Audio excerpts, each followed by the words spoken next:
حرف بزن به گوشم. گاهی اوقات حقیقت سخت شرمنده که 3 سال نخواستم با تو روبروشم.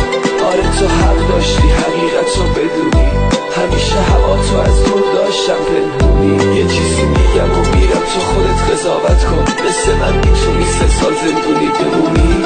سلام تعصبی که رو صدام کم شدی، سلام غیرتی که با دل من بد شدی، سلام رفیق نیمه راهی که دیدی وسط راه خسته شدم از کنارم رد شدی. صدای منم واسه دل شما دلتنگه، فدای سر تعصبت این روزا کم رنگه. تو برو خسته نشی اما به گوش شهر برسون، امپراتور داره